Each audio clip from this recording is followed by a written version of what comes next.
Hello, I am Chema from Spain, and I'm going to give you some information about greenhouses. Anyway, do you know what a greenhouse is? Of course you know, but just in case, I'll remember you. Greenhouses are structures that are able to generate ideal conditions of temperatures and humidity for the crops to grow when the climate or soil are not in the required conditions. They allow us to overtake the harvest and to gain productivity. Southeastern Spanish coast has the ideal climatic conditions for greenhouses. In fact, it is the first country in the European Union in the development of this kind of technology.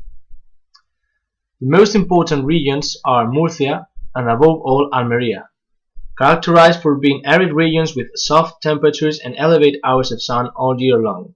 We are going to focus in this last one. Inside Almeria, we also have to point out El Ejido, the region with the most plastic density in the European Union and the so-called Plastic Sea. The main cultivated crops here are courgette, asparagus, lettuce, aubergine, and tomato. The water for irrigate those crops is extracted from aquifers. I'm sure you know the curved greenhouse or the gable roof greenhouse, but what about parallel greenhouse? Parallel greenhouses are typical from this region, and my friend Lucia is going to explain them now. Hi, I'm going to tell you about how I build my parallel greenhouse. Normally, greenhouses are handmade in Southern Europe using elements of the local environment and cheap materials, so their main benefit is the high yielding investment cost ratio. Parallel greenhouses are not the exception. Their basic structure is made of steel tubes, reinforced concrete bars, or wooden ones.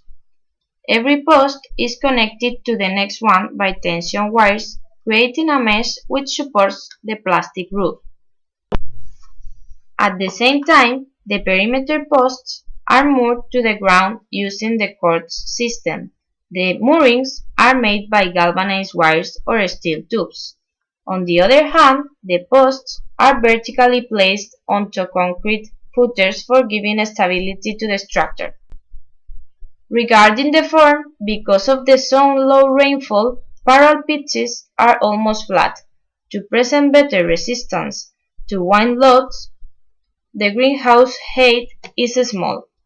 But not everything is positive.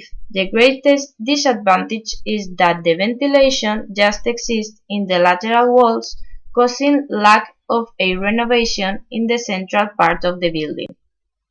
To sum up, Almeria is a place that, thanks to greenhouses development, has improved its production and everything it brings with. So, it could be an example to follow by arid zones.